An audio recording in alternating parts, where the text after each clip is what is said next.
Let's do it. All right, welcome everyone. Welcome to Reimagining Housing Solutions. This is a series. We are in number 5 of 6. This series is going to focus today on public will building and innovation in public-private partnerships.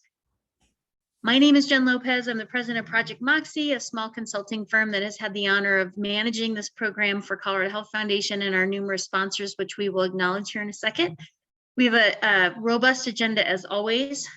So we're going to do some Zoom polls in a second to get your brains flowing. Then Matt Lynn here is going to kick us off into Community Engagement 101.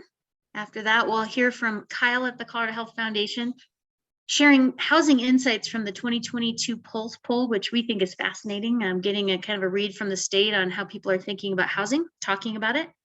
And we have Crystal Launder here with the City of Boulder talking about a case study around Ponderosa community stabilization and a really great example of how local governments get involved in public will building and leadership and community engagement. And then we'll go right into our panel discussion. And I'll be looking for your questions and answers in the Q&A at the bottom of the screen. So put in those questions at any time and we'll be collecting them. So we'll be ready to go for the panel. The following organizations have been so helpful in getting the word out about this series. And also we've had many presenters come from one of these organizations. Again, a big shout out for Colorado Health Foundation. This is the first time we've done that, the series with them, and grateful for all the support they've given. Colorado Housing Finance Authority has been involved, Housing Colorado, Colorado Municipal League, Colorado Counties Incorporated, Colorado Center on Law and Policy, our company, COVID-19 Eviction Defense Project, Enterprise, and a few other friends along the way who have been presenters since the beginning. So thank you. Again, we've if this is your first time with us, we've had a number of other topics over the last several months, and you can find all of those, and we'll talk about logistics here in the next slide. But we've covered housing markets, housing strategies, policy, and homelessness in the last few sessions. This one again is really focused on engagement, community engagement, public will building. And so we think this will be really relevant and interesting to folks on how to move things forward in your own communities. And then the last one we'll have is on August 5th, and that'll be on development, building, and resources. Program logistics. Again, we always have these on Fridays from 12 to 2. If you're registered, you'll receive an invite email from Zoom. This link will allow you to add it to your calendar.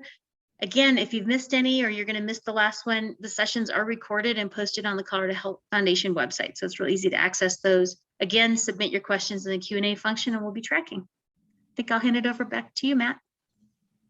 Awesome. We wanted to start, as we usually do, with some polling questions. This first one has to do with, we know that lots of folks on this call are directly involved in either local government or other community leadership positions. If you have some experience with community engagement, what are some of the methods that you've used in the past? So we're just curious, anything from virtual to in-person meetings, focus groups, surveys and questionnaires, social media, formation of some sort of advisory panel or citizens panel, on the ground outreach, like a street stall door knocking, kind of the direct outreach method, online forum.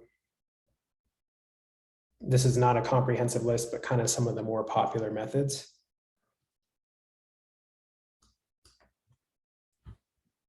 Thank you for those answers coming in. I'll give you just a few more seconds here to submit your feedback.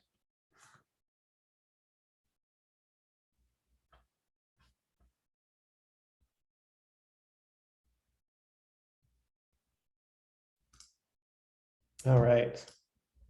It looks like we're getting a pretty widespread across the gamut here. Maybe not so much experience in the realm of the online forums or direct outreach, kind of on the ground methods. Social media, only 30%. That's interesting. All right, so we've got one more for you. This is whether or not you've been the entity or individual conducting community engagement. How successful has your community been when it comes to soliciting public feedback and participation in housing projects? If you had to grade your community on this scale that we've provided.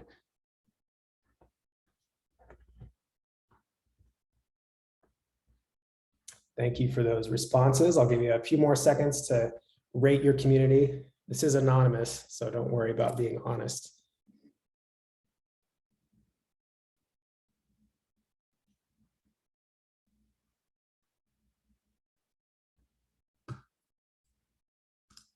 Okay, I'll go ahead and put those results on the screen. So far and above, the most popular response was that it's a mixed bag. I guess that makes sense. We did have a couple of folks say that their community has been very successful, and definitely applaud those communities as outliers. All right. So I'm going to go ahead and move into the first portion of our presentation. This is a broad topic, right? I think we could do an entire, really an entire series on just how we engage with the public and what community engagement means and how to do it effectively. Today, with the brief time that I have, I want to give you just some best practices, some key takeaways, hopefully some things that can generate some questions and discussion later on in our session. Again, please drop your questions in the Q&A. We would love to chat about anything that kind of comes up and maybe gets your wheels turning that we can discuss further at the end of the presentation. So I want to start by, what do we mean by community engagement? When we say that term, it's a term we throw around a lot in the housing field. As it relates to housing projects, community engagement is the process by which developers, lead stakeholders, local governments solicit feedback from and listen to those who stand to be most affected by the proposed project or initiative in order to ensure that it meets the true needs and desires of the community. That's kind of a verbose definition, but the key word here that I want us to focus on is listen. The intent behind community engagement is that we are approaching the public, we're approaching the community, we're approaching the neighborhood that we're working in with a listening posture, with a humble posture, in a desire to learn about how this project will affect them and about how we can go about this project in the best way. So that leads to, why do we do community engagement?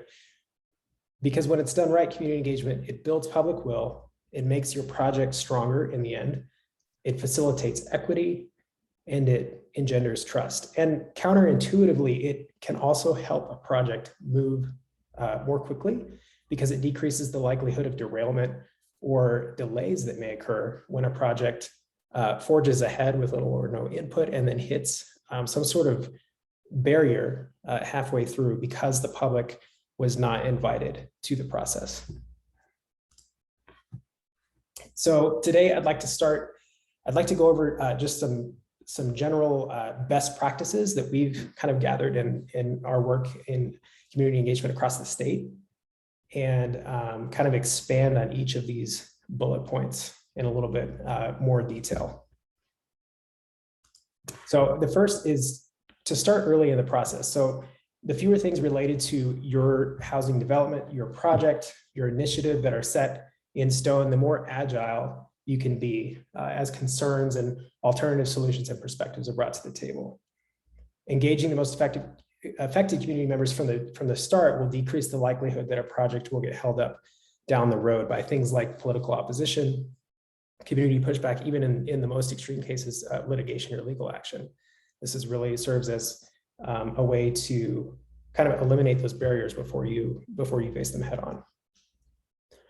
Finally, starting the process early signals that you see the community input that you're seeking as an asset, as a critical part of your process.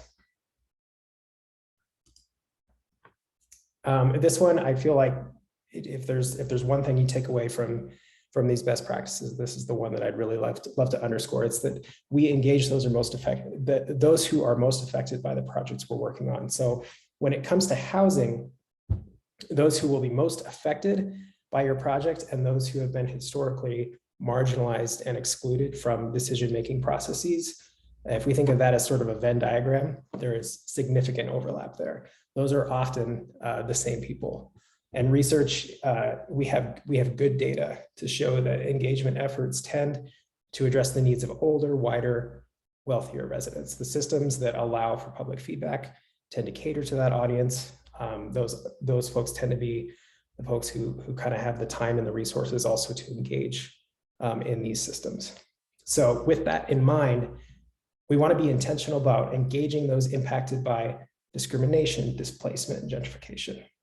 And also move forward with an awareness that marginalized populations often will face barriers to public participation, and that they may rightly distrust government and other systems of power.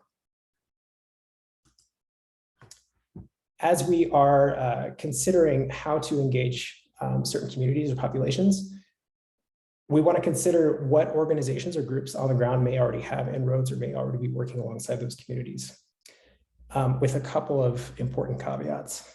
We want to approach these organizations humbly with a willingness to listen and to learn about how to best engage the communities they work with.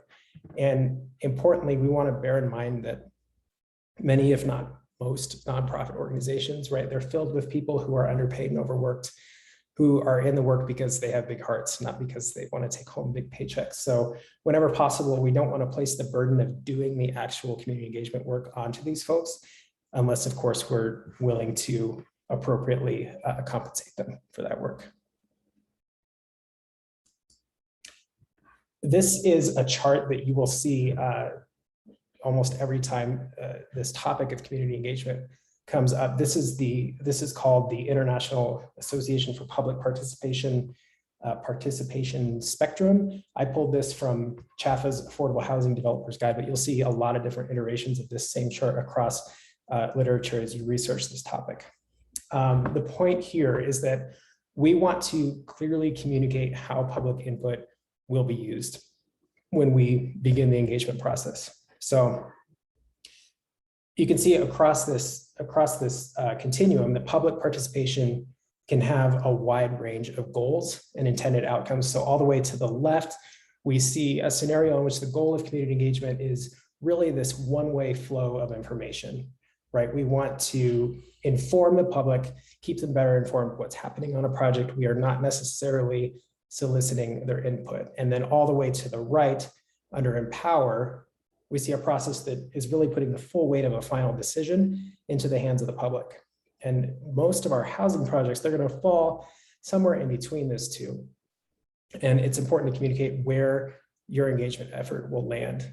People really should know from the start why their feedback is being solicited, and then how it will be used to inform a final income. We don't want to bait and switch people and take all of their input and then only for them to find out, oh, they weren't actually open to substantive feedback about the project. So anywhere from inform to we're not necessarily asking for permission in this project, we just really want to inform the public on what we're doing, all the way to empower, where we are placing the final decision in the hands of the public. We want to ensure equitable access to who has a seat at the table, right? This harkens back to being intentional about who we're engaging. So as you're doing the work of identifying those to engage, we want to determine the best methods or method of outreach. So this is where we start getting into the really practical considerations of how, will these meetings be in person? Will they be virtual? Will there be some combination of the two? Will there be translation services provided? For languages, which languages are we talking about? For some Colorado communities, providing materials in English and Spanish is sufficient, but we're working in a community in Fort Morgan right now where they translate routinely over half a dozen languages for their materials and meetings because they have a large refugee population. So really consider what services do we need to provide to ensure everyone in our community is welcomed and has equitable access. Is the timing appropriate? Will you use online surveys, paper surveys, some combination of both? And then are there multiple ways for people to submit feedback? Some people are not going to be comfortable unmuting on a Zoom meeting, speaking up in a public meeting. Is there a way to submit feedback in writing? Give folks, multiple avenues to provide their input. The key question driving these questions, the key question underneath all of these questions is how can we work to overcome barriers to participation, ensuring that everyone feels heard, valued, and welcomed. This list I find very interesting. So this is a study from Groundwork USA in a kind of a larger resource that I'll have linked on a later slide on best practices for meaningful community engagement. This is a list of reasons that people have cited for non-participation in the public process. So I think sometimes we can sort of work backwards from this list or a similar list that relates to your community and say, why have people not shown up to things in the past? What are the barriers that they face? They may be super practical, like they can't get childcare for the time that you've proposed, or they may be, it may be something like the third point there, like the historical patterns of decisions that have really not reflected community input. People just no longer see the point, or they don't trust systems of power in government. And so there are strategic ways that we can work to overcome each of these things, whether they are practical or have to do with more deep-seated underlying beliefs. We want to be honest about limitations, competing needs and perspectives, and be prepared to address suggestions that ultimately maybe we heard, but we weren't able to implement. So you may be going into a project knowing that you're seeking input, but you do have some constrained resources, or you have legal obligations, or there's just other barriers or boundaries that will have to guide how the project ultimately lands. And so it's important to be honest about those up front. Also, even if feedback is not used, it is critical that we repeat back the feedback we heard. Just letting people know that they were heard, even if we're not able to fully implement their suggestion, or maybe we land on a solution that doesn't align with the solution they proposed. Sometimes people just need to know that we're listening and that we acknowledge what they're saying. This is the last kind of best practice that I'm going to expound upon, but stick to a messaging strategy. So as your project takes shape, you want to identify potential objections or conflicts that might be countered with effective messaging. So, and we've seen, when it comes to housing, the same sort of objections tend to rise up across communities, across projects. And indeed, it is rare for a development of any type, whether it's affordable, deed restricted, or just market rate housing. It is very rare for a development to not meet some type of opposition. Project leaders and partnering organizations should develop a shared messaging framework. So this becomes sort of your shared vernacular that you work from. And ultimately know that you're not going to please or convince everyone in most cases. And just moving forward knowing that that's okay. And that's the reality. So I want to take us through this exercise. I borrowed this material from Housing Colorado. I attended a session that they did on community engagement last year that I felt was really helpful. And they use this thing called the minute message model. So oftentimes when we're talking about a housing project, we are, it tends to be our instinct to talk about the real specific details of the project up front, before we talk about some of the underlying beliefs and values that support that project. And I'll show you what I mean by that. So the minute message model advises that we start with the belief, a belief being a common message that doesn't change, and it establishes trust and common ground between all advocates and listeners. We then move forward to problem statements, into impact, which impact in this case refers to primarily to narratives, to stories, to examples of projects that have had similar projects that have had a positive impact on somebody's life. So kind of putting a face to the issue. And then finally, only after we've done all three of those things, we get into the actual details, which is describing the benefit of the project, how it helps solve these problems that we've previously talked about, and getting into more of what this project will actually look like on the ground. So I will show you what I mean by this. An example belief statement might be, everyone needs a safe, stable place to call home to realize their potential. We must ensure everyone in our community has fair access to a place to call home. So we want a belief statement to be something that's broad enough that most of your community can agree on the statement. They may not agree about how we get here, but they can at least, at the very least, they can rally around the ground level belief statement. When we move into problem messages, we get a little bit more specific and tailored to addressing specific concerns or opposition to our project. So here's a sample problem message. The high cost of housing is dragging down the local economy. So stabilizing the cost of housing will mean more revenue for local businesses, a stronger tax base, and a more vibrant economic future that benefits everyone. So this problem message might be used when engaging stakeholders who might be opposed to new housing, or you're addressing questions about who needs the housing that's being proposed. Another very different example of a problem message, it's time to right the historical wrongs of redlining and racist housing policies. And for many Coloradans, homeownership is a primary means of building wealth. Yet generations of Black, Indigenous, and other people of color have been systematically shut out of paths to homeownership. And so this could be used for a very different audience who's perhaps demonstrated that they are committed to social justice, but they don't necessarily see the connection to housing.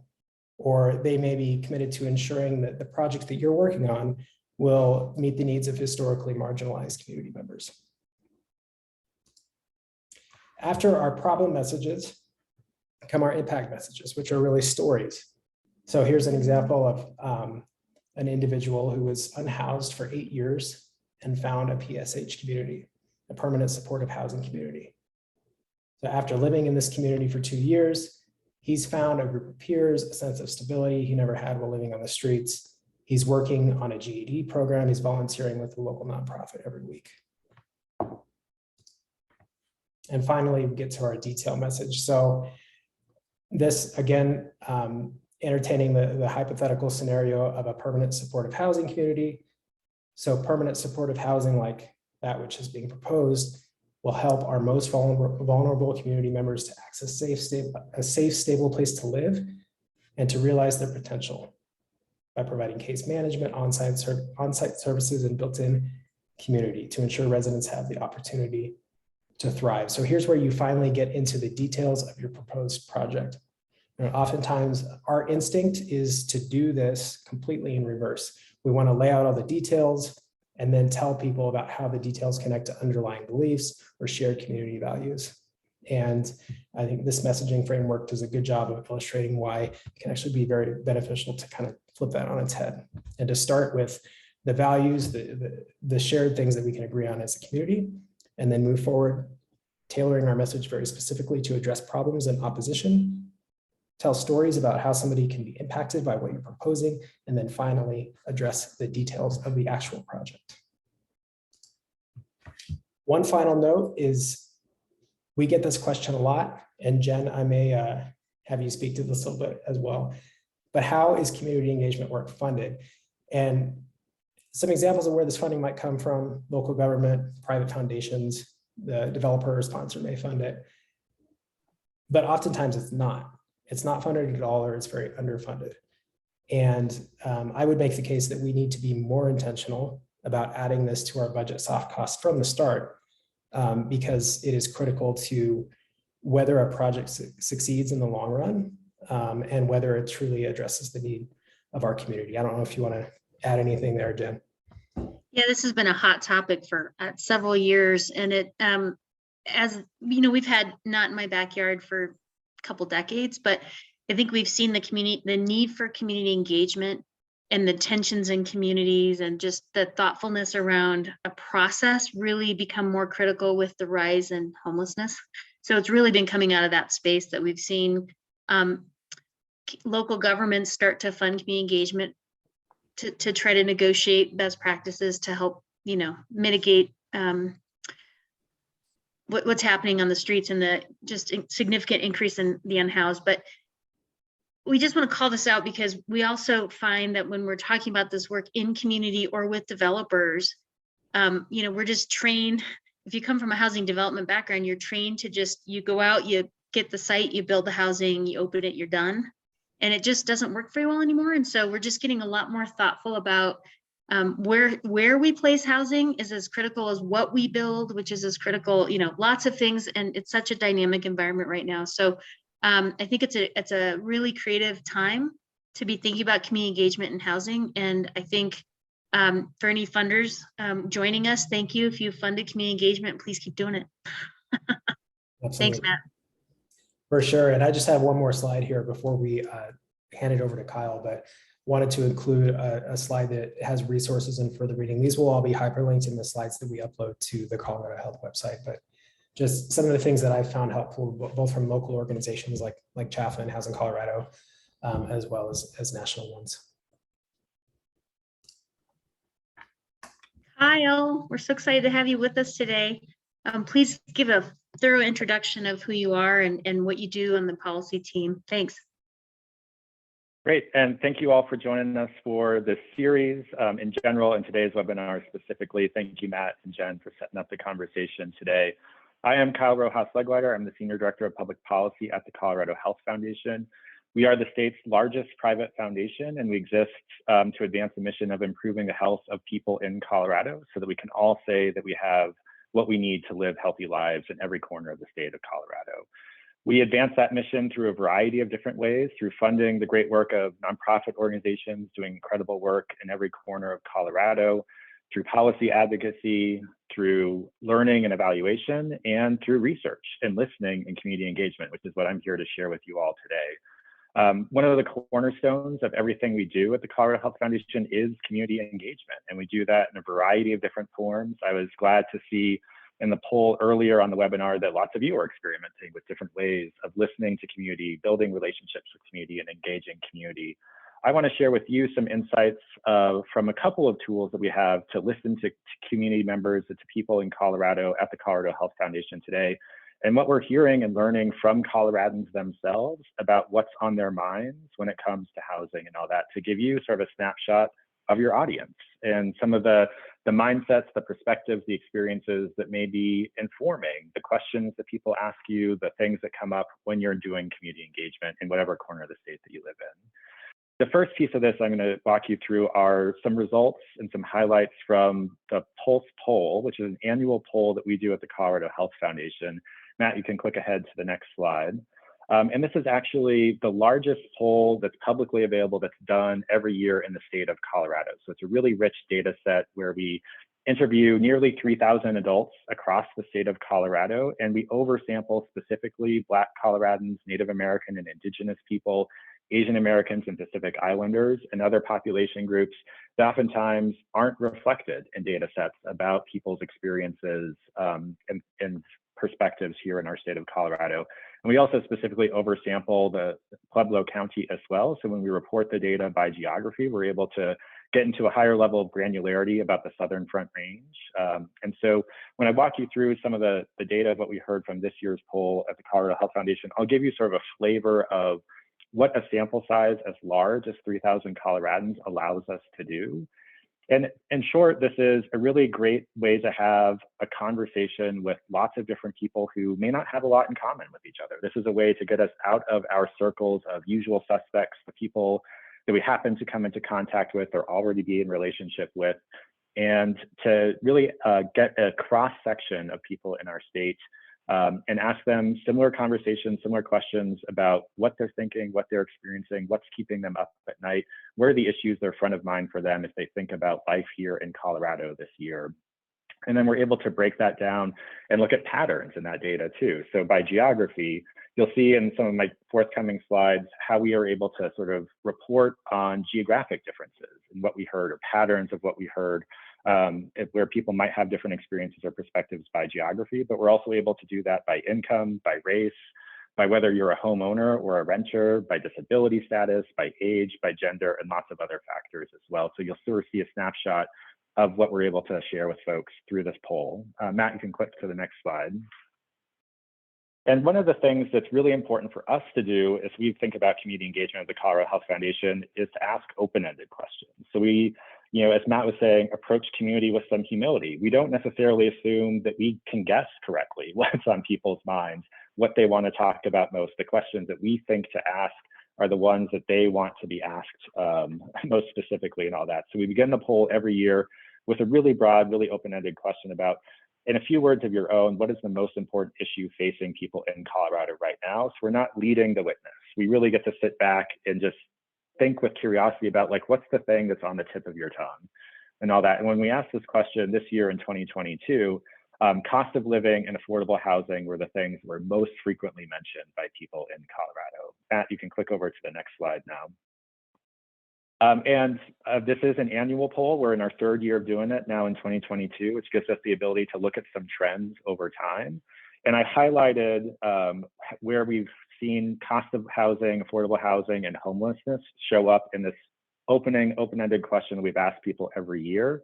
And over time, the cost of housing and affordable housing is something that has really increased in sort of the salience, the importance of how people are thinking about the top issues in the state of Colorado. So rewind the clock back to 2020, in the first year that we did this poll, it wasn't even a category. It wasn't something that people proactively mentioned in the Pulse poll. It was only after we asked them about housing that people really talked about that as a serious issue in Colorado. Other stuff was on people's minds back in 2020.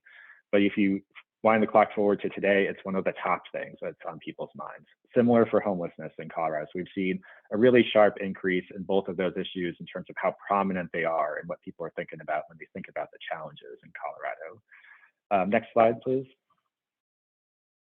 So we start with that open-ended question, but then every year, based off of what we hear in that open-ended question, we build out the rest of the survey where we ask people, or we prompt them to think specifically about issues that we've heard about and other ways of listening to people in Colorado, sort of calibrate, how serious do you think these are? Are these things that you think are very serious problems in Colorado, somewhat serious problems, or not a problem at all in our state? And so we put these things in front of people and see how they respond to them.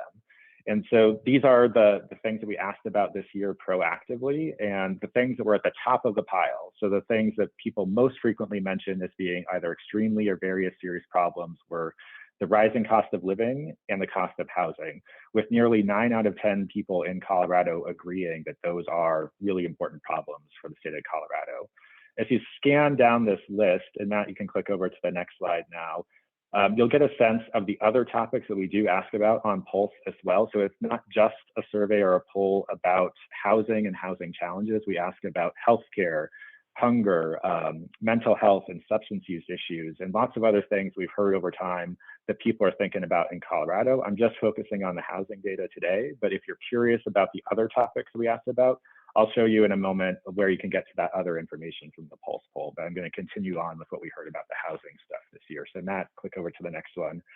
So this shows you the trends over the last 3 years of how frequently people were saying that something was a very or extremely serious problem in Colorado. And so you sort of see that same trend that we saw in the open-ended question when we sort of offered up and asked people specifically about housing and homelessness, big increases over the last 3 years in how serious people think that those are for the state of Colorado to be thinking about, to be focusing on, and taking action about. So back in 2020, just about 2/3 of people in Colorado said that housing was a serious problem in our state, and now it's now up to 86%. And sort of a similar trajectory for homelessness in Colorado as well.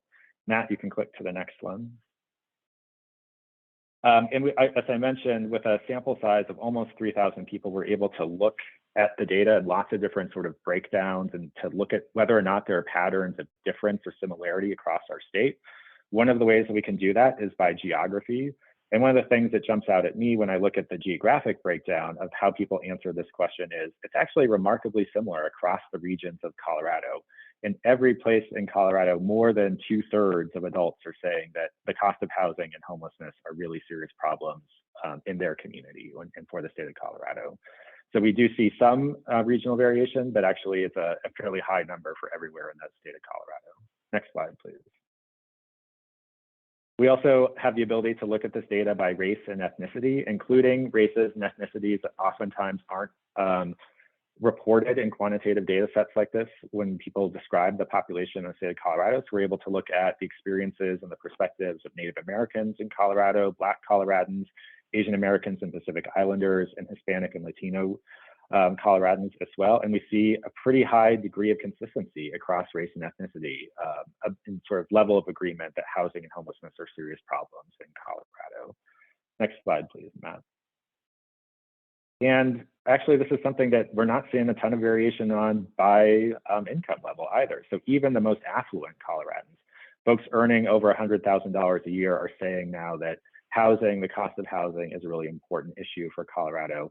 It's slightly higher for folks at the lower end of the income scale and all that as well, but fairly high numbers across the board, regardless of income in the state of Colorado. Next slide. So even though people across income levels are saying that housing is a really serious problem in our state, one of the things that we wanted to sort of break down with another open-ended question, because we suspected that the cost of living would be sort of top of mind for a lot of people, was, you know, tell us specifically about which expenses for you, your household, and all that are the most concerning for you. So we didn't lead the witness on this question either. People got to say whatever they wanted in response to this question. But the costs or the driver of affordability overall for people being able to make ends meet that they were the most worried about was housing affordability, their mortgage, their rent, whatever words they use to describe the cost of housing for themselves and for their household. Matt, next slide, please. And we were sort of curious about, you know, are there trends, sort of something that can explain that jump in the level of concern about housing affordability and the cost of living that we saw between 2020 and 2022 in Colorado. And one of the differences that we also saw was we've asked every year for folks to reflect on their own personal financial situation and to compare wherever they were now to how things were for them a year prior. And did they think that they were better off financially, worse off financially, or about the same? And in 2020 and 2021, it was fairly consistent across those 2 years, of about half of Coloradans, somewhere in the middle, saying that they were treading water, a quarter of Coloradans saying that they were better off, a quarter of Coloradans saying that they were worse off. But that's something that shifted this year in 2022, where a much higher proportion of Coloradans are now saying that they're worse off financially than they were a year before. So that might be driving and coupled with that increasing concern about the cost of living generally and the affordability of housing specifically. Next slide, please. So even though we heard in this year's Pulse poll about sort of the consistency of that concern, even at the higher levels of income and all that, there were other questions that we asked on this poll that really got us to drill down into what people are actually experiencing when it comes to housing in Colorado. And this is where we started to see more of a difference across race and ethnicity and across income level in the experiences of Coloradans. Whereas housing's on the tip of everyone's tongue, top of mind for almost everybody in our state of Colorado. For some people in Colorado, it's not just an abstract concern, but something that's actually affecting their day-to-day lives, their day-to-day realities in the form of really difficult trade-off decisions and sacrifices that they're having to make. An example of this is we asked a question about whether or not Coloradans had to skip meals in the last 12 months because they couldn't afford enough food for themselves and their families. And we saw a pretty big jump between 2021 and 2022 in this number. So 16% of Coloradans in 2022 were saying that, yeah, I'm actually having to skip food and to cut back on food because I can't make ends meet enough. And you look at that column on the side, you can sort of see how that breaks down by income level. It's a much more common experience among folks at lower income levels, and by race and ethnicity as well. Next slide, please. And so this is a present concern for a lot of Coloradans, or a sort of a present reality that folks are having to cut back on food in order to afford things. And it's also a reality that a lot of Coloradans are worried about in the year ahead as well. So we also asked Coloradans to think about ahead for the next 12 months, over the next year. Is this something that you're worried about for yourself? And we saw a big jump between 2021 and 2022. So last year, just 23% of Coloradans, which is still 1 in 5, almost 1 in 4 people in our state saying that they were worried about being able to always afford enough food for themselves and their families. That's now up to almost 40% of Coloradans saying, I'm not sure I'm going to be able to afford food in the next year.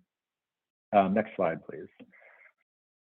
Some of the other trade-offs that we heard people having to make in Colorado when it comes to being able to afford housing and all that relates to other choices that are sort of core to what their day-to-day life looks like and can have a very real impact on their quality of life and their health and well-being. So about a third of Coloradans were saying that they were working multiple jobs or more than they wanted to in order to afford the cost of housing. The next question we asked specifically of renters in Colorado, whether or not they had avoided asking their landlord to address problems because they were afraid of having their rent increased or being evicted. Almost a third of renters said that that had been true for them in the last year. About 3 out of 10 Coloradans said that they cut back on other basic needs like food and healthcare. About 1 in 4 Coloradans said that they were staying in housing that was not right for them because they felt like they couldn't find a new place that they would be able to afford. And about 22% of Coloradans said that they were living with a roommate or a friend or a family member doubled up somewhere, when they would rather not be, just to make ends meet and to have a place to live. Next slide, please, Matt. And so we are able to sort of break down like who specifically in Colorado are making these really difficult trade-offs and then having the cost of housing, not just like as an abstract concern, but really impacting their day-to-day lives. And we found that these experiences are more common among renters and homeowners in Colorado. So you could sort of see the comparison on this slide. Next slide, please.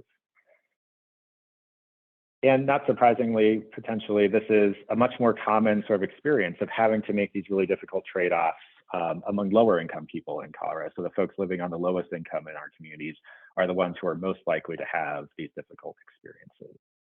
Next slide, please.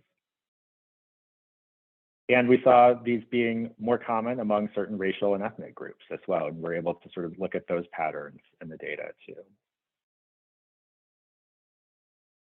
Next slide, please, Matt. One other thing that we asked Coloradans about was about fairness when it comes to housing and whether or not they or somebody that they knew personally had had a specific experience of being treated unfairly because of their race and ethnicity when they were looking to rent or purchase a place to live. And about 22% of Coloradans said that, yes, I or somebody that I know personally has had this kind of unfair treatment experience when it comes to the housing market in our state. And we're able to look at that breakdown by race and ethnicity in Colorado and see that that is a much more common experience among people of color in Colorado. So we look at, for example, our Native American and Indigenous population in Colorado, more than half of Native Americans in Colorado are saying that they or somebody they know has been untreated fairly when seeking to rent or purchase a place to live. Next slide, please. So what I just shared with you was a series of questions of asking Coloradans to think about things that they actually experienced already in the last 12 months. And all that, we also asked them, again, to look ahead in the next 12 months, just to sort of check is, are you seeing things turning the corner, or are these concerns that you project will continue in the next year as well? And nearly 1/3 of people in Colorado are now worried that they won't be able to continue to afford a home in the next year because of the affordability of housing in our state. And that's a number that has increased over the 3 years that we've done this poll now. So back in 2020, that was about 1 in 5 Coloradans. Now it's 3 in 10 Coloradans saying that they're worried that they won't be able to afford their home or mortgage in the next year. Next slide, Matt. So we didn't want to just focus on problems without sort of getting Coloradans' perspectives about some of the things we've heard talked about in the state capitol here in Colorado, or in city and town councils, county commissions, different local governments across the state of Colorado. Lots of innovative ideas, lots of conversation happening about housing policies because it is so front of mind for people in our state. And so we asked Coloradans to sort of rate whether or not some of these policies that we've heard talked about or seen enacted in different corners of Colorado, whether or not they believe that these are actually effective solutions to addressing housing affordability in our state. So we asked Coloradans about policies that would ensure that landlords cannot raise rents on current tenants too quickly, and about 74% of Coloradans said that that would be an effective policy to address housing affordability in our state. 71% of Coloradans said that requiring developers to build housing for people with lower income levels would be an effective strategy. And 57% said that reducing government regulations to speed up the building of new housing would be an effective approach to addressing housing affordability here in the state of Colorado. So pretty high levels of sort of belief in the effectiveness of some of these policies we hear talked about in our state. Next slide, please, Matt. Again, we are able to break down sort of perspectives about those policies by region and geography and all that. So you can sort of see how these things stacked up in the different corners of the state of Colorado. And again, fairly high levels of support across geographies for each of these things that we tested this year when it comes to housing policies. Next slide, please. We're also able to look at things by partisan identification as well. So do we see differences between how Democrats, independents, and Republicans think about these policies? And you're able to see north of 50% support across Democrats, independents, and Republicans for each of these policies. And in lots of cases, a lot more than 50% support for each of these policies. Go ahead, Matt. And then again, we're able to look at this data specifically by the perspectives of homeowners and renters, if that's something that's of interest to you as well. Next slide, please. And race and ethnicity is available for each of these questions too. And we see fairly consistent levels of support or sort of belief in the effectiveness of these policies across race and ethnicity among people in Colorado. Next slide. So take a deep breath. That was a lot of data, a lot of numbers that flashed really quickly in front of you and all that as well. I will remind you that all of these slides live in perpetuity on the website of the Colorado Health Foundation. So if you weren't furiously scribbling notes, but you want to go back to this as a reference, or look at the other things that we asked about in this year's Pulse poll, all that stuff will be available to you later on. But hopefully that gives you a sense of what people are thinking. And as I said, Pulse is a really great tool and a really great instrument to have like that kind of conversation with Coloradans. I think of it as a really broad, but actually fairly shallow, fairly quick conversation that we have with people. The survey takes about 20 minutes to complete. It covers lots of different topics. So it can help us to hear about what's on people's minds and see some of the patterns behind that. But it can't really help us to dig beneath the surface of that and understand the why behind what people are saying on the Pulse poll.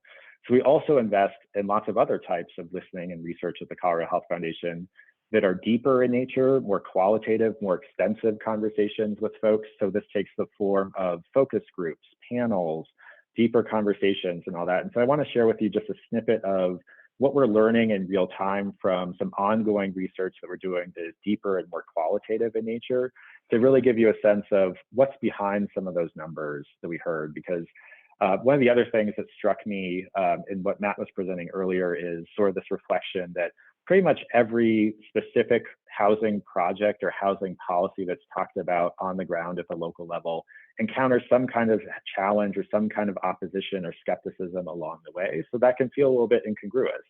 If Coloradans are telling us that housing is really a top concern, that they support or think that some of these policies that you might be talking about in your local community are really effective, then why are we seeing that breakdown when it gets to the specifics and all that? And so as we've done deeper listening and deeper qualitative research into people's mindsets about Coloradans, we sort of oriented ourselves in the brain science of how we as humans are wired to think about complex topics and sensitive social issues. And what the science tells us is that human beings are hardwired, essentially. So there are 5 different factors that tend to shape our opinions, what we say, what we think, what we believe about topics like housing policy and all that. And those things are our emotions, our identities and all the different layers of that, our lived experiences, our values, and our beliefs. And oftentimes these things can be pointing in different directions and they leave us feeling conflicted about challenging topics that might be talked about in your town council and your city council and all that as well, or when it comes to putting together a new housing project in your community. So that might be why you're encountering some skepticism or tough questions when you seek to engage community, even if they already might agree with you that housing is a really important challenge in the state of Colorado. Next slide, please. So as we've done deeper listening with people in Colorado through focus groups and other types of more qualitative research, we've uncovered some common themes about how people think about housing policy, as well as how they think about healthcare policy or mental health or lots of other issues that are confronting our state of Colorado. And these are common dynamics that people may not say, but are underneath what they do say in community forums and things like that when you do community engagement. And one of those dynamics is that we tend to rely really heavily on our own personal experiences when we're interpreting problems in our communities and what we think about the solution to those problems. And that can have some real upsides to it, but it can also have some biases and some limitations. It can lead us down this path towards the misconception that what we ourselves have experienced is just like what other people around us have experienced, but that may or may not necessarily be true. We also hear from Coloradans that there's sort of this underlying sense of skepticism and a sense of intractability about problems and challenges that our state is having, like homelessness, like housing affordability, and specifically skepticism about government's ability to solve those challenges as well. So addressing that skepticism, moving people through a way to resolve that skepticism, that like there are actually actions that we can do that can make a difference as part of what these conversations might need to look like. We also hear from Coloradans a lot of sympathy for small businesses, and in the context of housing specifically, that includes mom and pop landlords. So not corporate, apartment rental or sort of property management companies or all that, but a couple, an individual who might have 1 or 2 income properties that they use to help themselves make ends meet. And so any policies, any sort of approaches to addressing housing problems that folks can believe would negatively impact small businesses can lead to more skepticism about that policy or more resistance about that policy. And finally, we hear a lot of belief that folks have personal responsibility and agency to do something themselves to address the challenges that they're encountering in life. People in Colorado want to believe that adults, that we're in the driver's seat of our own lives, and we can do things, we should be doing things to improve our circumstances, to meet the challenges that we're encountering in day-to-day life. So they want to see people doing something to address the challenges that they're encountering in their lives. The next slide, please. So if that's some of the stuff that underlies the mindset of people who might be showing up to your community engagement forums and all that, what does that mean for how we can have an actual conversation with people that is productive and all that, where we're not just talking past each other, but actually working together towards solutions in our communities?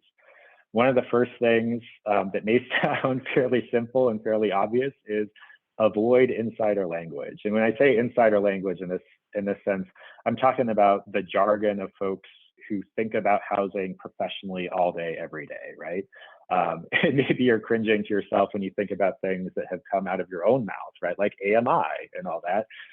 That is not the language that folks tend to think about and use on the street, even if housing is something that they are talking about around their kitchen tables with their friends and families and all that. Oftentimes, they're not talking about AMI or those kinds of terms that we may throw about in professional circles about this kind of stuff.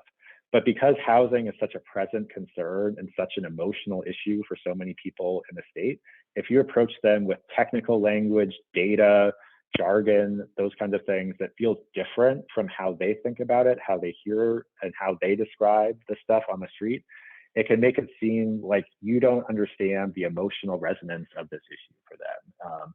And being able to connect with people in an emotional way is a really powerful tool to get them to support a policy, a project that you may be working towards on the ground in your community.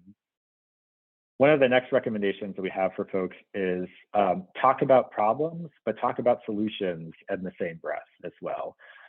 So combining, something that is a concise statement of the problem, like Matt modeled for you earlier, with a tangible solution that relates back to that problem, helps people to link those two things together in their heads.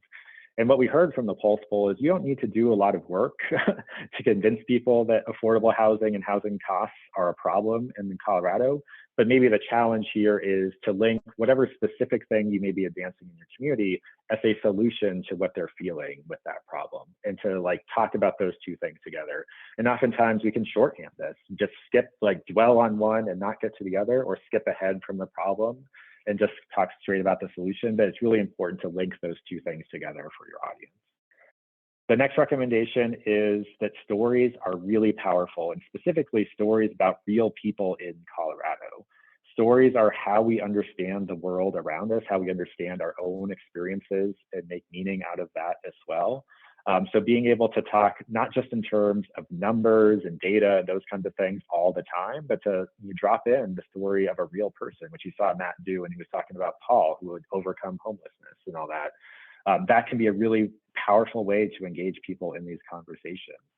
And one type of story that's really effective for folks who may be feeling conflicted or uncertain about a project or a policy that you're talking about is to tell a journey story, which actually lifts up the experience of somebody who didn't necessarily support a project like what you want to do or a policy like what you wanted to do from day one or from the beginning. But it talks about and sort of traces that story of how somebody who was skeptical, unsure, unconvinced, and what moved them to accept and to be a champion for a project or a policy in your community. Being able to tell the story to your audience where they can identify with that kind of person who's like, oh yeah, they were like me. They didn't necessarily know whether or not they supported this thing or not. And they went through that journey and resolved that conflict in their head in that way. Can be really important or an effective way to engage audiences.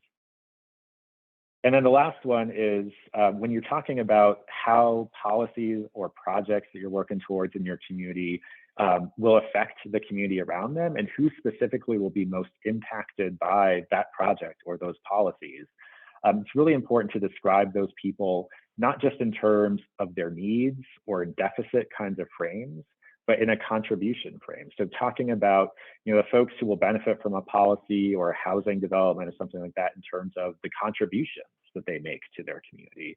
And it's important to recognize that these contributions don't always necessarily have to be economic contributions. So you could talk about them in terms of, the types of jobs and things that they do to contribute to the economy in your local community, but you can also talk about people in terms of how they add to the cultural vibrancy of your community as well. And this is something that when we've done reviews and sort of scans of how advocates for housing, and particularly housing that's focused on the lower ends of the AMI scale, low income people and all that, we tend to default to language that talks about needs only and not contributions. And that can have an othering effect and lead people to be more skeptical about the project or the policy that you're talking about, because it puts us into this us versus them mentality. But talking about contributions, talking about how these people will be in relationship with the rest of your community and contributing to your community more broadly is something that's really helpful to grow acceptance for whatever project or development you might be talking about. Next slide, please, Matt.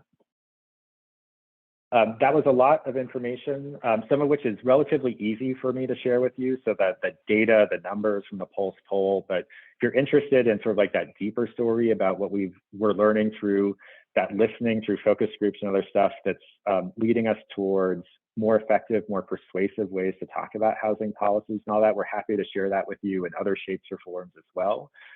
My contact information, as well as the contact information for my colleague, Jace Woodrum, who manages this listening, this research engagement process for us at the Colorado Health Foundation, is on the slide here. We encourage you to follow up with us, ask us any questions you have about the data that you saw today or the data that we didn't have enough time to share with you today.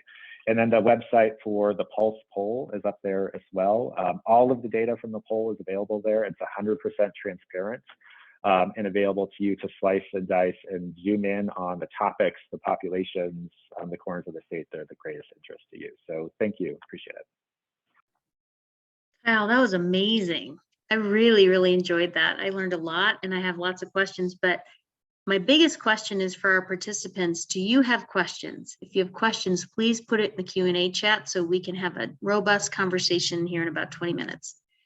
We now have Crystal Launder, Housing Senior Project Manager for the City of Boulder, to share her journey with housing strategies, community engagement, messaging in Boulder. Thanks for being with us, Crystal. Thanks, Jen. So I think just with everything I've been hearing, it's quite an honor to have the Ponderosa Community Stabilization Project be a case study. So I mean, I think the fun of this is that we get to do a little digging into the nitty-gritty of one project that definitely requires a ton of public-private partnership and public will building. And I think specifically what Ponderosa is a mobile home park, and they're generally, privately owned. And so I think, that this is a private space that the city got involved with. And before I kind of, actually, if we could go back a slide, please. So before I kind of dive into the case study, I just wanted to, in that vein, acknowledge everybody who's been involved. And I think this will start to kind of prime you to take notice of some organizations and just a variety of consultants and so forth that have helped keep Ponderosa moving forward, because it's definitely not just me. So you'll see how crucial the participation of the people who live in Ponderosa were. The resident leadership committee in particular, who kind of made it a point to be at every meeting as we were doing the kind of engagement process that developed the plan for Ponderosa. Ponderosa now has a homeowners association They also have community connectors, and community connectors are kind of liaisons between city government and their communities that are just making sure this really kind of rose out of the pandemic, trying to make sure that people have their needs met day to day. And that's not just in Ponderosa, that's throughout the community that's happening. And these are paid, always paid opportunities, by the way. Our engagement consultant was Chesil Strategy Group. We had Class A, who provided as a cultural liaison, and provided not just interpretation and translation, but also just advised on culturally kind of relevant engagement with the community. I think just having a leader like Kurt Fernhaber, the Director of Housing and Human Services, who really was able to kind of hold the vision. We had a city council with one member, I would say, who was particularly interested in uplifting historically marginalized voices. And then we had several that have been really interested in manufactured home communities or mobile home parks. Flatiron's Habitat for Humanity is an excellent partner because of their ability to really kind of work in the space of serving lower income households in getting into homeownership opportunities. First Bank is our lending partner. Impact Development Fund is helping with a second mortgage. Boulder Valley School District is going to be hosting is actually going to be the site, the location of our modular housing factory. You're going to be learning about all of this in the project. We also had 9 to 5 Colorado, really helping to cultivate the leadership in the community and the building up the homeowners association. And we just had skilled engineers, architects, and construction team working on this. So just to kind of lay the ground a little bit. Now I'm going to take a huge step back. If we can go to the next slide. We're going to start, now we're going to kind of go backwards to why we actually even should be thinking about manufactured housing in our communities. I think historically, it was kind of an overlooked source of affordable housing. It will kind of go into why maybe we need to take a second look at it. Our comprehensive plan policy, I think, has kind of a critical role in that public will building piece. And then, but also at the same time, I think there's also, just a broad awareness that there are preservation challenges that manufactured home communities face. And then we'll actually dive into the Ponderosa case study. And finally, one of the things that happens a lot when I present on Ponderosa or other things that we do with manufactured housing in Boulder is there tends to be a bit of an eye roll because we do have a lot of financial resources, and so in the past it might have seemed like, hey, that's Boulder, they can do that, but we really couldn't pull that off. But there's actually new funding that is available now that puts us into I think reach for a lot more communities. All right, next slide, please. So just going to hit on this quickly, but there's really two ways to look at manufactured housing and its benefits.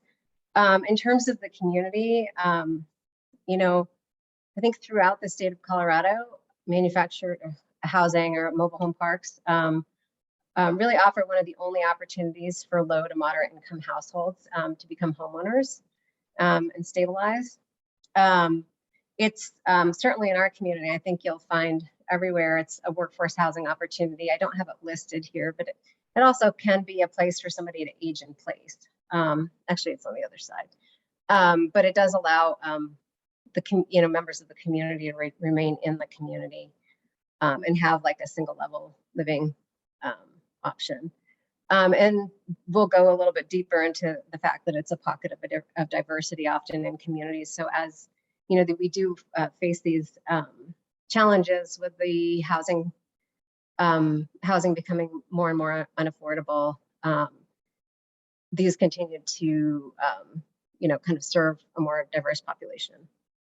For homeowners, it's like just kind of across the board, like any homeowner, their mobile home would be their largest asset. I mean, that's true of anybody who owns a home. On average, that's typically the largest asset is the home. The most affordable market rate homeownership option for people typically is this housing type. It's a detached option that, I think this whole concept of like the American dream is something, that we're pretty, kind of looking at with an raised eyebrow at this point. But some people really do, that's something that people talk about over and over with manufactured housing, is it's their little slice of the American dream. It's detached, it has some yard. And then I think another thing that people mention a lot who live in mobile home parks is that sense of community in them. All right, next slide, please.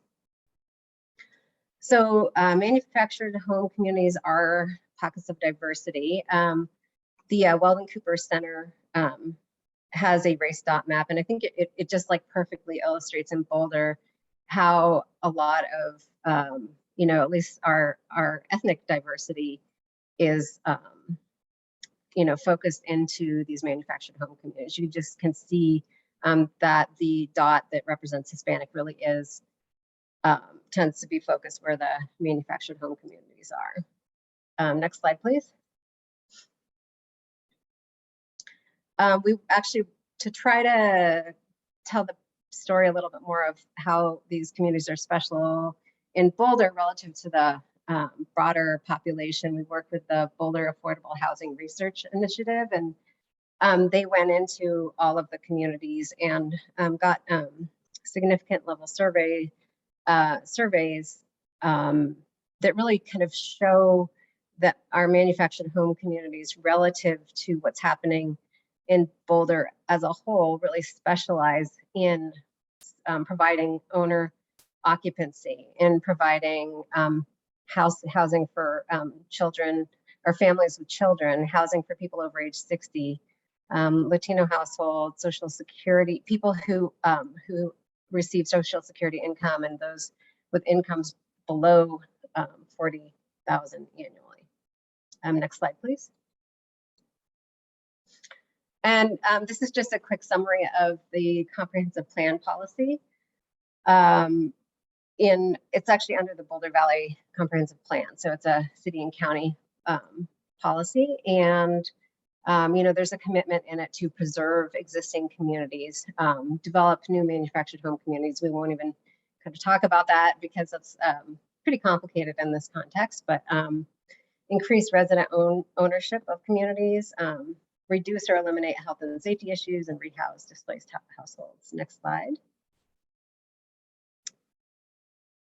So kind of understanding with painting that, I think, background of, why these are actually really important assets in our community.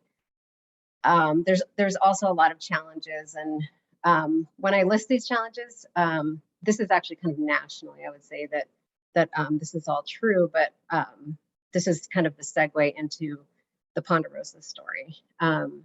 So manufactured home communities, just because of where they were built, because often it's kind of not in, the most desirable land in a community. They tend to be more prone to natural disaster. Urban growth is starting to encroach into where manufactured home communities were built, which is driving up those land values and making it more kind of appealing to developers to purchase them and turn them into something else. And infrastructure in these communities, a lot of them were developed kind of around the 1960s. And so a lot of the infrastructure is at or well beyond its useful life. And so there's a lot of infrastructure issues happening in these communities. And I just kind of see that as a ticking time bomb. Pad rents, I think we all see the articles kind of over and over again that pad rents really are increasing, especially as there's, we're moving away from this kind of mom and pop style ownership model to having these, real estate investment trusts and so forth, like investing in manufactured home communities and really kind of turning them into a high performing asset.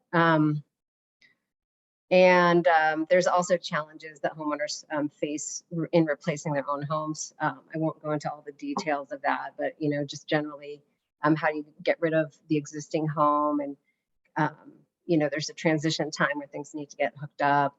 Homes don't necessarily, they're a lot bigger today than they were before, so a lot of times they won't necessarily fit where they were. And then there's because of that, there can be challenges with housing safety and quality, and coercive management practices is another topic that you've probably seen come into the papers again and again. Next slide, please. Actually, I'll just, the thing I wanted to mention about, if you don't mind going back to the previous slide, sorry, Matt. So this is a photo of Ponderosa.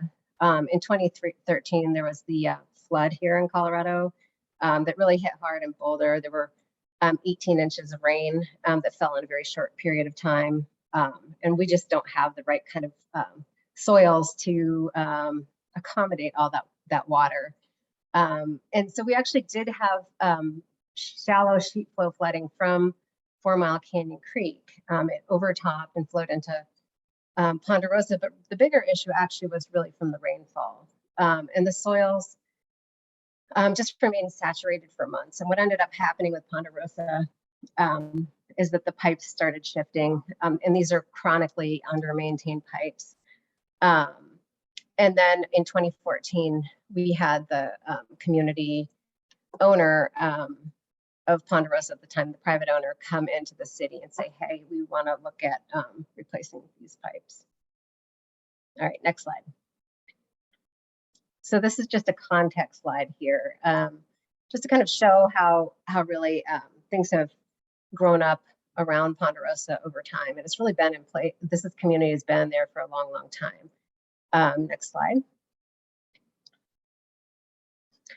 So, prior to our involvement, it was an enclave. So it was actually in unincorporated Boulder County, which is a common thing actually with manufactured home communities, because a lot of times they can't meet the standards required. It's just very challenging, and people don't necessarily want to pay. The owners don't necessarily want to pay to make upgrades.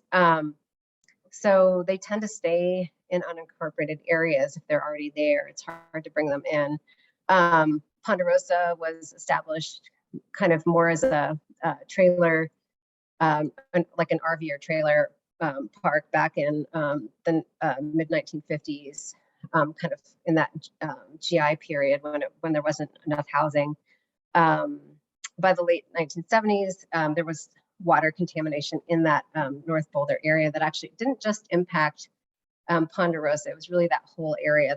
There were a lot of annexations that happened after that. So it did go on to city sewer and water. There's 68 home sites in Ponderosa. The community is two-thirds of the community earns below 30% of the area median income. And it's a diverse community, in terms of language, ethnicity, age, ability, family versus, kind of just singles living alone. Next slide. So one of the things that the flood did allow us to do after we had been approached by the park owner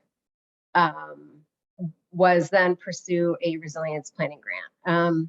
I think the best way to describe resilience planning grants, it was a community development block grant. Disaster recovery is what that CDBG-DR stands for. But what they really do is they were meant to kind of tackle these sticky issues that might even be, kind of between, in just such a situation as Ponderosa was in, where it's like in an enclave, but it really should be in the community because it's a residential space. So we received that money, and then we did an RFP process and awarded out the contract.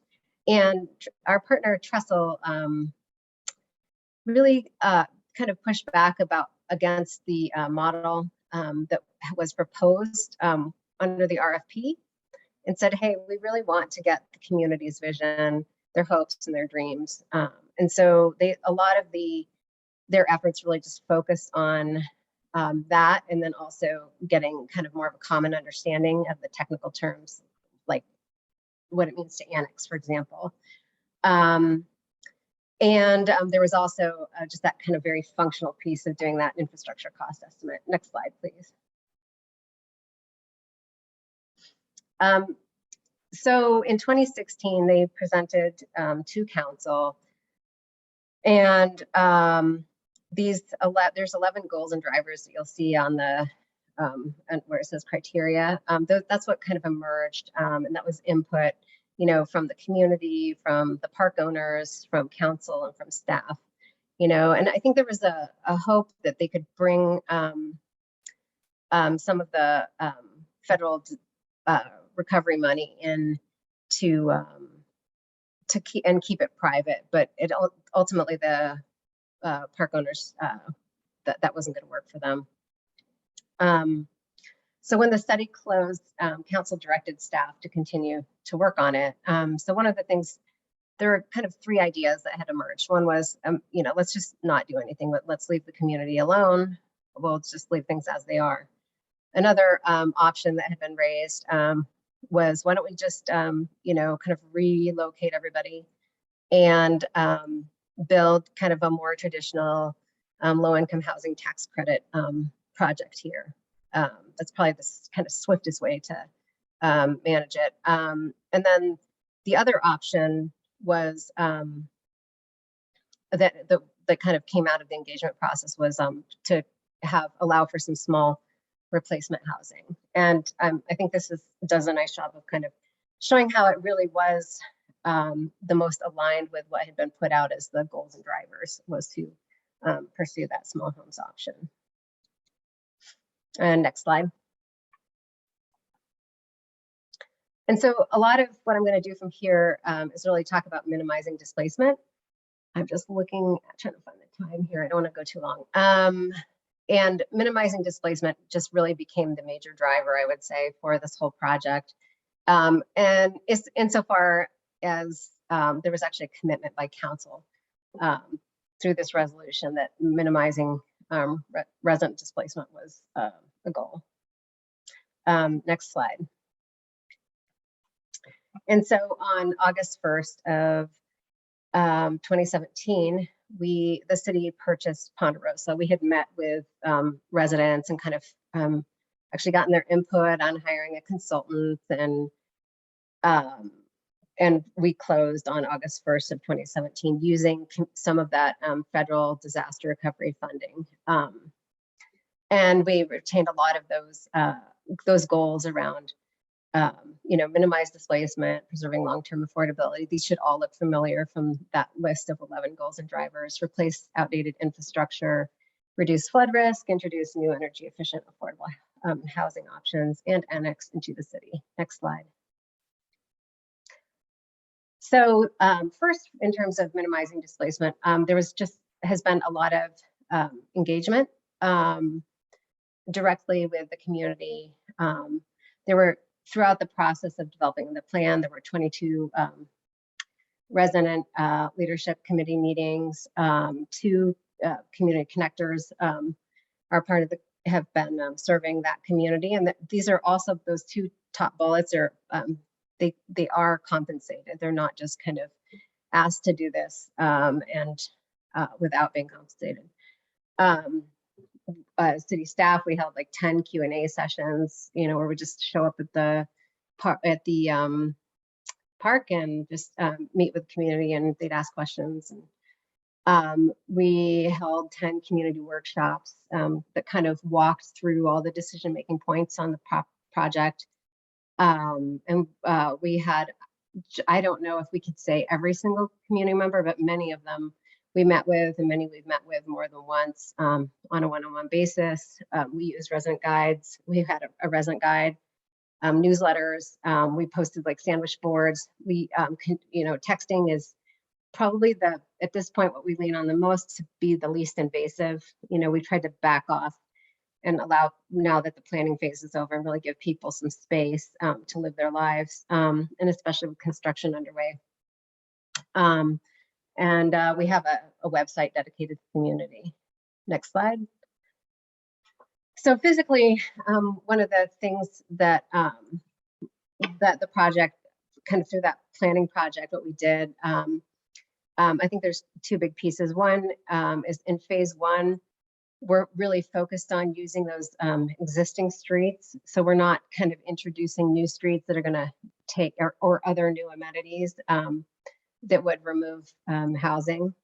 And there is this thin little strip on the west side that is that we're able to actually put in 12 new homes.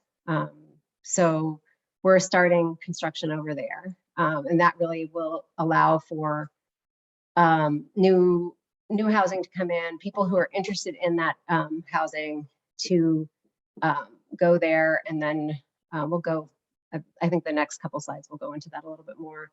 But importantly, for the ultimate phase, there's no deadline to complete it, you know? And then moving on, one of the big challenges, I would say, in terms of minimizing displacement is, you know, kind of on the one hand, we have this community that really actually started out more like meant to be an RV park, right? So it has homes are kind of pushed in pretty close together. A lot of really tiny, of smaller manufactured homes. And the spacing, like the fire safety separation standards in, you know, kind of modern day are 15 feet. So quite a number of houses are much closer than that. Next slide, please. So one of the things that we looked at really was, you know, how do we solve for that? And doing existing kind of a manufactured housing solution would not necessarily ultimately result in maintaining you know, the number of homes in the future, right? So if you look at kind of our existing condition on the left and the path forward in that study area on the right, on existing condition, you have 6 homes, and on the path forward, there's actually 7, and that's just by sliding together some of these footprints. So it keeps that kind of lower density feel where you still have the yards and, you know, like more of a sense of privacy. Home sizes actually go up and the open space increases. Next slide, please. And the last thing I wanted to mention on that is really that moves us actually into a modular housing solution. I'm sorry, I'm talking to the previous slide. And so by doing that, we're doing a modular solution. We'll have a modular factory producing them. We can duplex the homes, build them off site so they don't create as many construction impacts, given that this is a, you know, a live neighborhood. This is where people live day to day. Okay, next slide. Thank you. So we've actually finished phase 1 infrastructure in Ponderosa. We have new sewer and water, there's stormwater for the first time ever. The streets are now paved and there are sidewalks. These things are all new. There's site lighting, which is new, and there's now adequate fire hydrants for the number of homes that are in that community. Next slide, please. So we've just begun pouring foundations for the phase 1 housing. Again, that's that tiny greenfield strip. So there's no displacement that's happening here. And so this allows people who want to stay in their mobile homes to stay in their mobile homes. And it allows people who would like to go into one of these new energy efficient affordable habitat homes to do that. And starts to open up space in the community that moves the project very slowly in the direction of that ultimate phase that we saw. All right, next slide. Affordability is, oops, I missed the slide, sorry. So after phase 1, as that space opens up, it allows, you know, and there's adequate separations, then people will be able to start, or new housing will be able to be introduced in the rest of the community. Next slide. in terms of minimizing displacement, I think affordability is definitely a key piece. That was when we were doing our key Q&As in the beginning. That was people just over and over couldn't believe that we could. This was, are you really going to, is this possible to provide the level of affordability that people enjoy today? They're currently paying pad rents with all utilities included of $530 per month, which is, gosh, at this point, like about half of what all the other communities are in Boulder. So the home prices will be set at 60% AMI, but the way that Habitat works, housing costs are set at no greater than 30% of income, including like their mortgage, taxes, insurance, and HOA fees. And the really kind of critical affordability mechanism is a second mortgage. So we are funding that second mortgage, and it's being administered by Impact Development Fund. Next slide. And then I think this is kind of the last piece on this, how Ponderosa kind of evolved with this focus on minimizing displacement. So under the annexation agreement, when Ponderosa came into the city, mobile homes were the mobile homes in the community were declared legally non-conforming. So they can really stay indefinitely. And the pad rents, I already stated, they're $530 per month.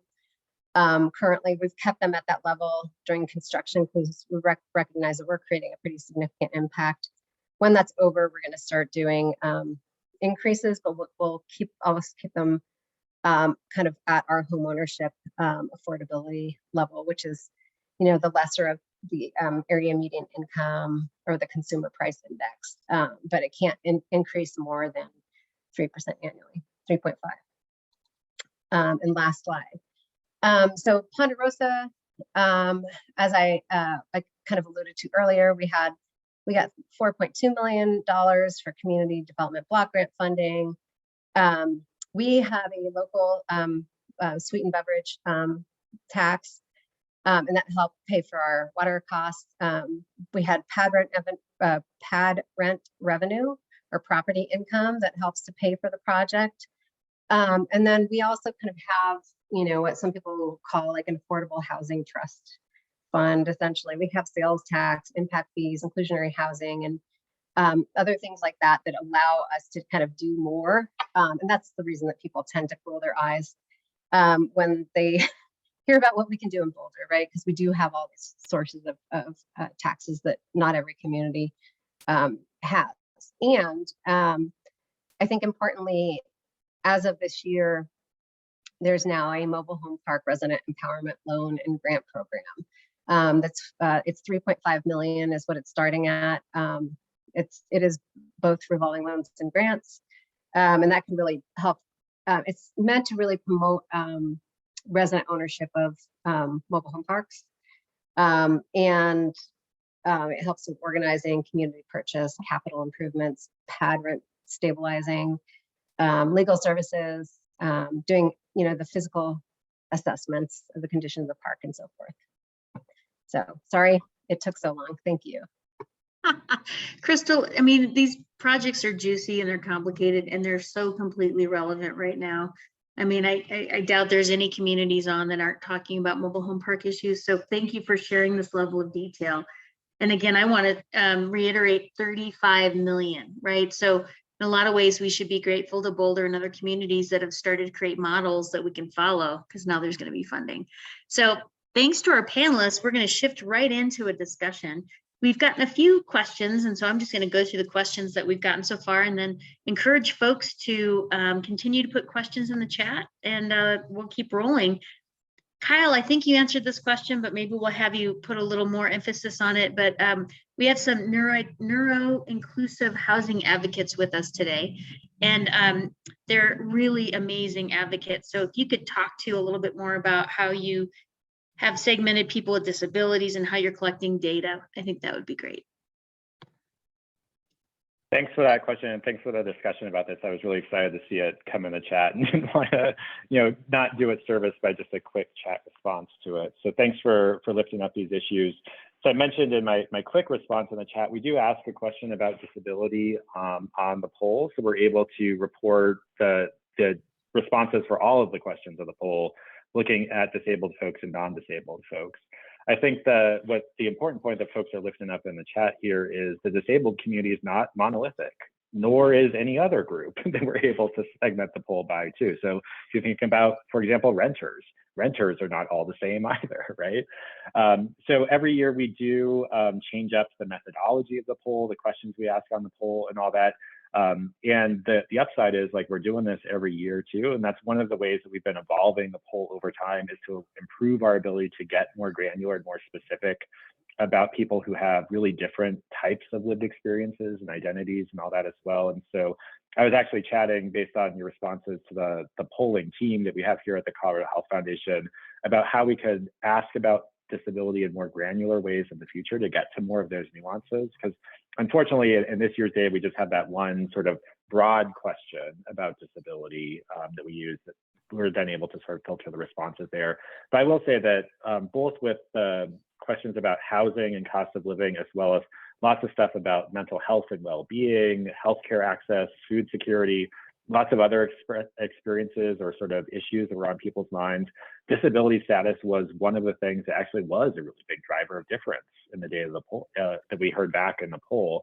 Whereas other things like geography, like when I showed you sort of those regional breakdowns for a lot of the questions, it's kind of a similar sort of story across geographies and regions of Colorado, which can feel counterintuitive sometimes. Like, you know, lots of folks, you know, sort of skeptical that, like, my corner of the state is really different from that other corner of the state. But when we looked at the results across the board, geography wasn't one of the things where we saw like 10, 20 points worth of difference in how people responded, but disability status was one of those things. So that dashboard that I dropped the link to directly in the chat, it's all interactive. So if you click on sort of what would be the right-hand column for the disability box in there, people who said yes, then that will show you all of the responses for every other question on the poll, just for the people who said that they live with some type of disability.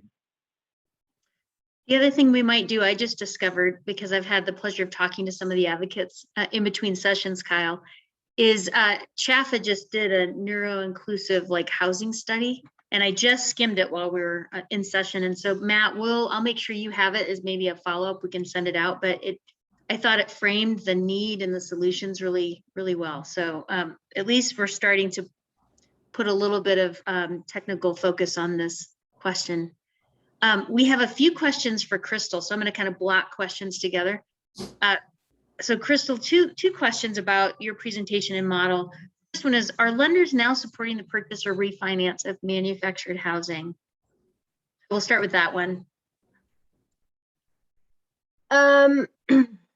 So I think I'm just trying to think of some of the other models, because obviously we did not ultimately use lending. There are some HUD tools, like you might be able to use, you know, I don't know, like a Section 108 loan or something like that. We've also seen a variety of different types of funding resources be used to, like, you know, because when you get one of these communities, chances are you're also going to have to do the infrastructure improvements. And yeah, I think that there has been, in general, ROC USA, as the Resident-Owned Communities USA, they tend to facilitate, to date, they've been the party that has facilitated the resident purchase, right, in the community by and large.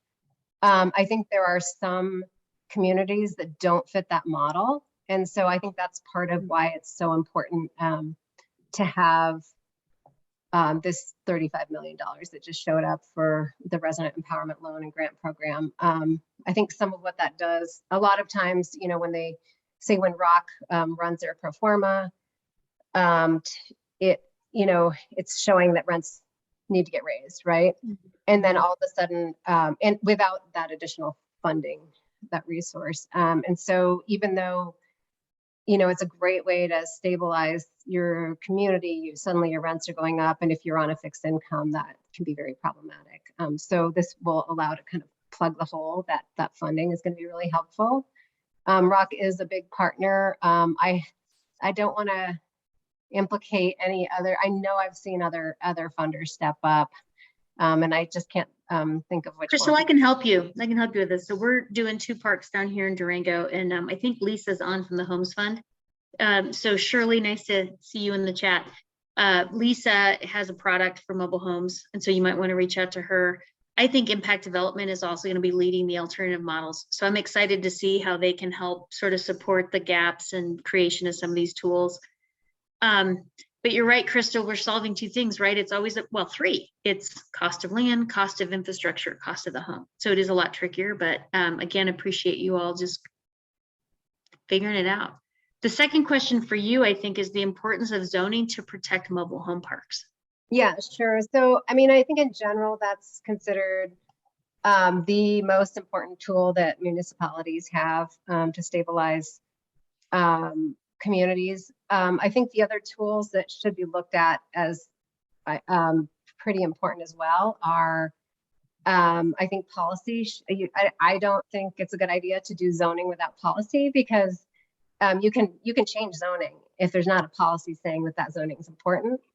So it's always good to get some policy saying why these communities are important if you're doing the zoning as well. And then the other tool that communities tend to use is like if you are actually exploring doing one of these zoning changes, then there's also a redevelopment moratorium that like, for example, Fort Collins just did that, where they put a 365-day redevelopment moratorium in place, so that people, aren't suddenly running to, find a buyer and just get out from under their community. Wow, that's fascinating. Kyle, I think mobile homes have come up on every single session, so it's obviously a big theme. I think, Jimmy, you've been on with us a few times, and you asked this question. It's the hardest question, but I'm going to keep trying to answer it. And your question is: Colorado's in a housing crisis, inflation costs, there's no housing for people with money to rent, right? Like, we're just in such a crisis, and how do we help the most vulnerable unhoused? I'm going to answer it differently than I did the last time I think you asked this, which, and Matt, I might pull you into this, but I think the key to helping people who are unhoused is raising awareness and showing the connection between, if we are not serving the unhoused in our community, it affects the whole community. And I love it, kind of ties back to Kyle.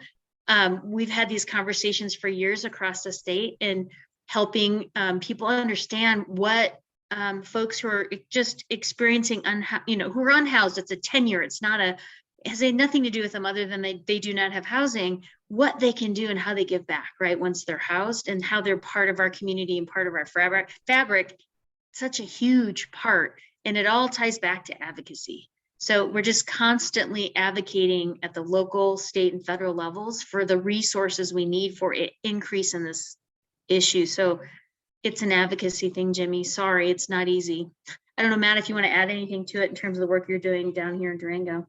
Yeah, well, I think, Kyle and the data hit on an interesting point about Coloradans' views about adults being in the driver's seat of their lives.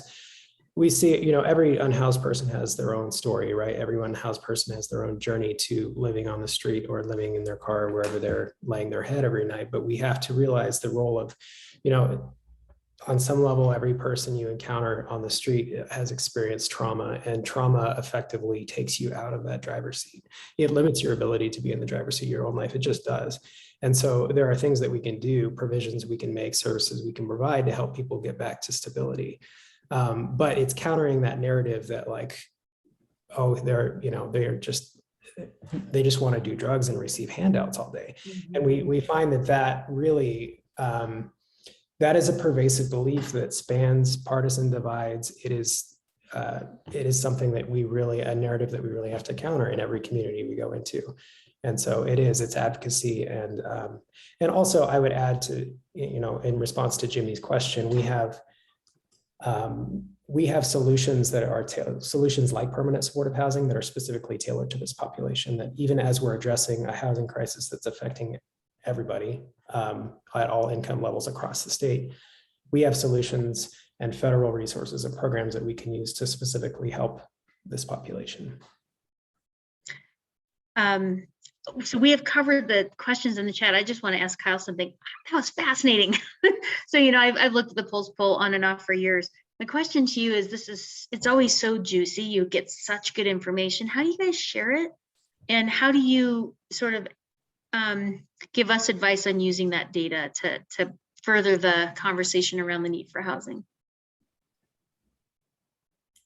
Yeah, great questions. Not something that we tinker with every year at the Colorado Health Foundation, because it's a bit of a blessing and a curse to have a data set as big and as rich with all the ways that you can slice and dice it as we have with Pulse and all that. But one of the ways that Pulse is unique to polling in Colorado is its transparency.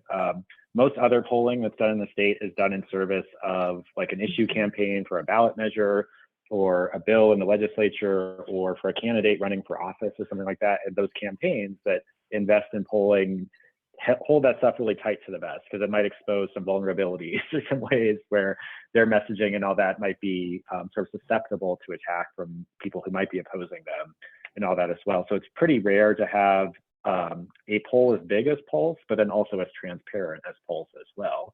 So we put a number of ways in that website for you to zoom in on the questions that are of most interest for you, whether you are a local policymaker, an advocate, somebody working in housing and all that as well. And then if you go to that website and click on the Partner With Us tab, that's at the very top of sort of like the top banner of that homepage of the Pulse website and all that, that's where we park lots of different ways to share this information in your community. So if you're doing a presentation, a discussion, or something like that in your community where it could be helpful to lift up a data point, some of the trends that I showed you in Pulse from this year, we have all that stuff in shareable form where it's just a graphic or something like that. It's easy for you to drop into a PowerPoint presentation or a Zoom or something like that, as a tweet. We have like lots of social media things like that. So we do a lot to make this information available to advocates, folks who are service providers and all that. So if you are applying for funding to do community engagement or something like that, and you need to make the case to a funder about why housing is such an important issue and all that, like we've seen lots of nonprofit organizations, community organizations across the state of Colorado start to use Pulse data for that kind of work as well as for advocacy.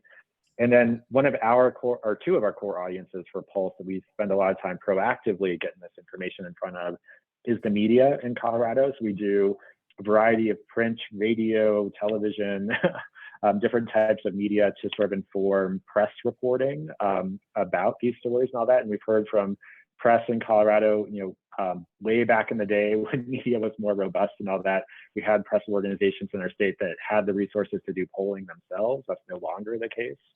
So this helps them to sort of calibrate, like, what stories should we be reporting on more? And so this is sort of like a wake-up call for them. If they're not already doing reporting and stories about housing in their communities, maybe they should be doing more of that stuff.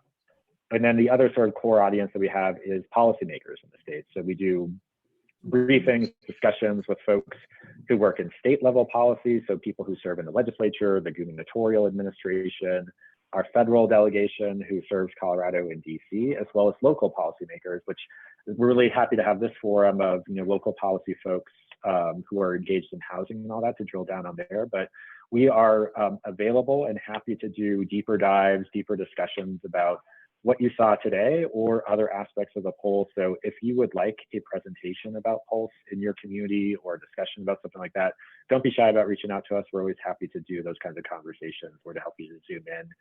And the geographic breakdowns you saw today, that's sort of illustrative of what we can do with this. So if you wanted something specific to your county, we're able to pull out that data for large counties in Colorado at least as well. So if there's something that you're wondering about or something where you saw a question in Pulse that could unlock a conversation or sort of accelerate a conversation in your community or frame it up in a different kind of way with some data and all that, happy to work with you to make that easy for you to accomplish. Jen, there was one other question I saw coming in the chat as Crystal was talking that I wanted to spend the time addressing too, and it was scrolling back up to see if I got it right, but it was about that concept of like contribution frames and all that. And it was something along the lines, I'm not seeing it in the chat log right now, but like if we have learned or discovered that there are certain types of professions or types of contributions, they're really helpful to describe in terms of like the people who are impacted by a development or a housing policy that you're talking about on the ground in your local community. And that's actually the active phase of deeper qualitative research that we're out in the field doing as we speak right now, actually. Because one of the things about like communication science is it's not just the message of what you say, but the messenger also matters quite a bit too. So the way that we're testing out messenger and message combinations right now is recording sort of videos of real folks. So you have like an actual person presenting information or telling a story to like an audience of people in Coloradans, and then getting feedback from those audiences of like, how did you react to this person telling you these things? And we're testing out different combinations of messages and messengers to unlock essentially like the answer to that question, because we know that like who people hear from can matter just as much as what they hear in these types of conversations.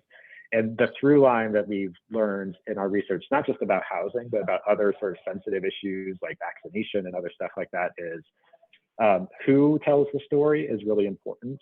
And one of the things that, regardless of the who or which messenger it is that you end up picking, is that having that person explain their motivations and why they're coming to this conversation is super, super important. Because otherwise, if you just skip over that, people will fill that in for themselves. And so if you're a developer, they'll fill in their heads like, you know, oh, this is just profit motivated for a developer. If you're a local government official, like, oh, you're just doing this to increase like the tax collections in your community or something like that too. So like part of the task of whoever the messenger is and all that is to fill in the why and sort of like talk about that up front, so people don't ascribe a motivation to you, or sort of like a mixed conflict of interest kind of situation that might be in the back of their heads, whether that's conscious or not, as they interpret whatever it is that you're saying in that conversation. Fascinating. Super helpful. Crystal or Matt, do you have any comments or questions? Related to that particular question? Anything that we've talked about today? I mean, I guess I'm related to that one. I was just thinking, I think that because of the pandemic, I feel like there's just more of a general awareness of how reliant we all are on each other. Like, I don't know, I'm just curious, like if I feel like that might have actually juiced empathy towards the whole community instead of just firefighters, teachers, and police, you know. Yeah, and I have a little bit of an aversion to like it also to me feels like sometimes it's just kind of picking the most by always defaulting to that. It's like picking the most kind of clean representatives. But and that's a great point, Crystal, and that's part of what we're teasing out. And I think I mentioned this briefly, like we're really mindful that like contribution doesn't necessarily need to be a professional and economic sort of like what you do for a living kind of contribution to your community. It could be a contribution to the social fabric of your community. It could be, I'm a neighbor who will like watch your kids when you need a babysitter, or I'm the person who sings in the choir at your church or your congregation or something like that too. And so that's part of what we've also learned through research about housing and other things too, is that sometimes economic contributions are helpful to like describe people, but oftentimes it's that like social connectedness and social fabric of your community that's really important for people. Because in the absence of describing people in those ways, it can sort of lead to, like I was saying, like this othering of these are people, whether they're folks with, you know, intellectual disabilities or folks who have experienced homelessness or something like that, where they exist like outside of community and without relationship to anybody else in the community. So being able to talk in terms of those relationships and those connections is really important.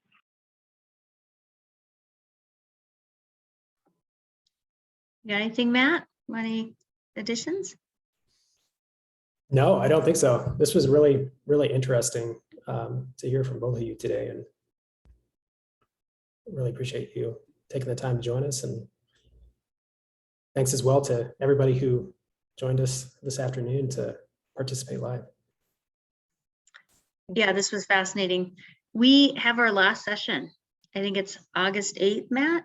And going to make a shameless plug. We're going to have Chafa come on, and probably the Colorado Division of Housing, to talk about how to build capacity and their programs around technical assistance so you can get projects going. And also just keep touching on all the funds out there. We're going to keep going over and over again because it's just huge. So just keeping in mind, this is the time if we're going to do housing. And again, love the conversation about diversity and serving different populations. So it's really important right now. There's a real opportunity for advocacy. So I think that's all we have. Thank you all for joining us, and check out the website if you want to catch the recording and we can share it. Thank you. Thanks, everybody. Bye-bye.